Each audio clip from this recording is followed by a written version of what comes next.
Ուկրաինայի հարցով բերլինյան բազմակողմ քննարկումներում հաջողվել է առաջընթաց գրանցել խաղաղության ծրագրի առանցքային կետերից մեկում։ Միացյալ Նահանգները, Ուկրաինան ու Եվրամիությունը ՆԱՏՕ-ի 5-րդ հոդվածի մոդելով անվտանգության երաշխիքների փաթեթ են մշակել։ Հյուսիսատլանտյան դաշինքի կանոնադրությունն ամրագրում է կոլեկտիվ պաշտպանության սկզբունքը, որի համաձայն դաշինքի մեկ անդամի վրա զինված հարձակումը համարվում է հարձակում բոլորի վրա։ Նահանգները համաձայնել է Կիևին տրամադրել իրավաբանորեն պարտավորեցնող անվտանգության երաշխիքներ, հուսով որ դրան կհամաձայնի նաև ռուսական կողմը։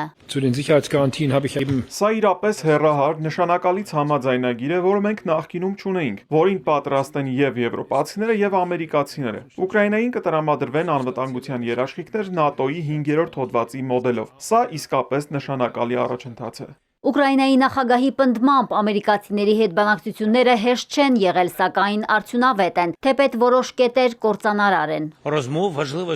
Կարևորն այն է, որ մեզ լսեցին։ Ես խոր պատկերացում ունեմ այս պատերազմի մանրամասների մասին եւ շատ կարևոր է, որ մեր ամերիկացի գործընկերներն ականջալուր եղան բոլոր դետալներին։ Անկասկած, եթե ավելի վաղ հանդիպենք, առաջընթացն ավելի մեծ կլիներ։ Իհարկե, կան նաեւ որոշ դրույթներ, որոնք իմ կարծիքով կործանարար են եւ մեզ չեն օգնի։ Բերլինյան բանակցություններից հետո եվրոպացի լիդերները հրապարակել են անվտանգության երաշխիքների համատեղ հայտարարությունը։ 6 կետից բաղկացած փաստաթուղթը սահմանում է Ուկրաինային մշտական ռազմական աջակցություն եւ մինչեւ 800,000 զորակազմի պահպանում։ Այսպես կոչված կամավորների կոալիցիայի շրջանակում բազմազգ ուժերի ձևավորում Ուկրաինայի տարածքում հավանական գործողություն իրականացնելու համար, նաեւ աջակցություն Եվրամիությանն անդամակցության հարցում։ Անվտանգության հարցում կոնսենսուս կա, սակայն տարածքային հարցում ոչ։ Ուկրաինայի նախագահը հայտարարել է, որ Մոսկվան ցանկանում է վերցնել Դոնբասը, իսկ իրենք չեն ուզում հրաժարվել Դոնբասից։ Իսկ ամերիկացիներն ըստ Զելենսկիի ցանկանում են փոխզիջում գտնել ու առաջարկում են տնտեսական ազատ գոտի, սակայն դա չի նշանակում Ռուսաստանի հսկողության տակ։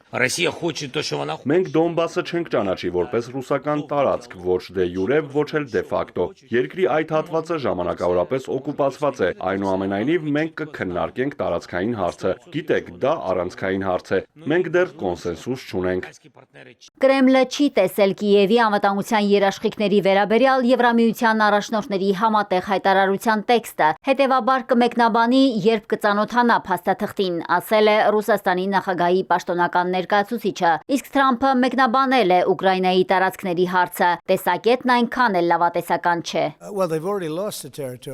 Անկեղծ ասած, նրանք արդեն կորցրել են տարածքը, բայց անվտանգության երաշխիքների ուղղությամբ մենք աշխատում ենք Եվրոպայի հետ։ Եվրոպան մեծ դեր կխաղա դրանում։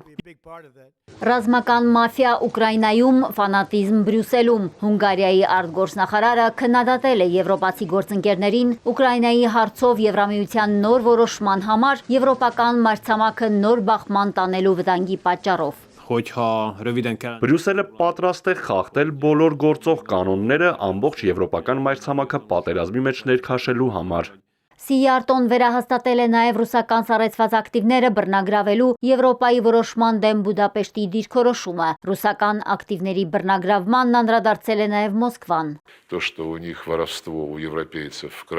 Իրականում այն փաստը, որ գողությունը եվրոպացիների արյան մեջ է, ակնհայտ է սառեցված ռուսական ակտիվների օրինակում։ Իդեպ իրանական ակտիվները նույնպես մասամբ սառեցված են, ինչպես Վենեսուելայի եւ շատ այլ երկրների ակտիվները։ Գողության այս ցանկությունը կարծես բավականին ակնհայտ գենետիկորեն արմատավորված է մեր արևմտյան գործընկերներից շատերի մոտ։ Հիմա նրանք իսկապես սկսում են միմյանց դեմ դուրս գալ հարցի շուրջ, թե արդյոք ընդունելի է ռուսական փողերի բռնագրավումը։ Լավրովն ասել է նաև, որ Եվրոպան Կիևի ռեժիմին զենք, փող եւ հետախուզական տվյալներ մատակարարելով նացիստական դրոշի ներքո ուկրաինացիների ձեռքերով ու մարմիններով հերթական անգամ պատերազմի մեջ է մտել Ռուսաստանի դեմ։ Մարիկ Օստանյան, Էպիկենտրոն։